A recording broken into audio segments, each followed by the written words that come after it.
Kirsten Cave. I'm here with Brayden Donnelly.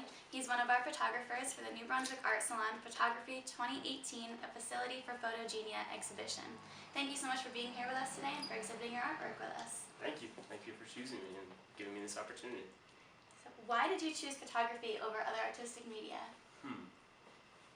Well, for the past 6 years, I've been a photographer and a videographer, and for a long time, video was the primary medium that I chose. I felt that being able to capture the sound of a scene, being able to add music, instead of just seeing someone's laugh still in one frame, you could hear it and see the whole thing progress. And then in the past year, I've really come to value the skill and the decisiveness that comes with choosing just one frame instead of a whole bunch for video. So that's how I've ended up more on the photo side of things. Interesting. How does technology aid your artistic expression, and can you explain your process of manipulation? Well, there is the fact that instead of shooting on 35mm and not knowing technically what it looked like until you develop it, with a digital camera you can be a bit more selective and go through and manipulate it to get the exact settings that you want. And I think for the 6 photos that I have selected for this exhibition, that's the case. That I very detailed, was very detail oriented in selecting the location, the time of day, what it was going to look like, the settings, the editing. So from choosing all of that to taking the photos on a digital camera to editing it in Lightroom, I was able to use technology to really hone in what I wanted it to look like. Interesting. And then what was the second part? And what's your process of manipulation? So you mentioned Lightroom. Yeah, so I don't even technically know how to use Photoshop. I just never go on that side of manipulation. I really like to just really get as much done with the camera, and then post-production for me is like the finishing touches. You shouldn't have to do that much once you get to the computer.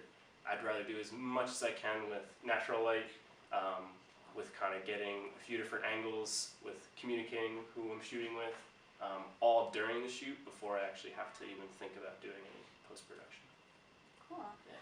When composing your photographs, what do you find most visually stimulating? Are you drawn to a specific area, or do you just let your subject move you? I think when you say the word composition, what really gets me is, I think right now in 2017, almost 2018, we're just so saturated, especially in terms of digital media, visual advertisements, the smartphones that are in our pockets. There's just so much coming at us, and so I really like in my photos to boil things down and simplify as much as I can. And so that's the reason that they're in black and white, is that instantly there's less to think about, not only when I take the photo, but also when someone's looking at it.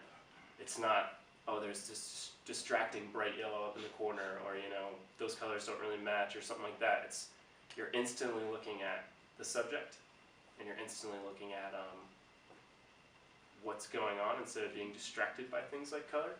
And so composition for me is about boiling things down. How would you respond to the detractors of photography as an artistic medium rather than one as a documentary medium, since it's so easy to use, or so some claim? Well, I think, not to be, difficult in answering that, but I would say that documenting things is very much an artistic way to go about things. I understand you guys, as a fine art gallery, that's your primary focus, but I see a lot of artistic quality to documenting things. I think that's what I did with these photographs, and it's a larger series, but with these 6 selected, I use photography as a medium. I was focusing on composition.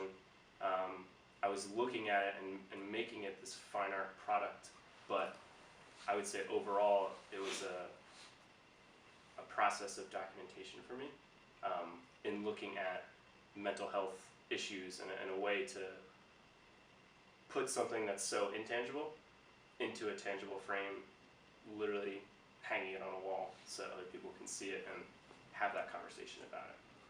So it's like a tricky thing I wouldn't be able to decide fine art versus documentary. I'd say that they mix and match in different ways. Interesting answer. Thank you so much for being here, for answering all my questions, and for being an exhibiting artist with Alpha Art Gallery.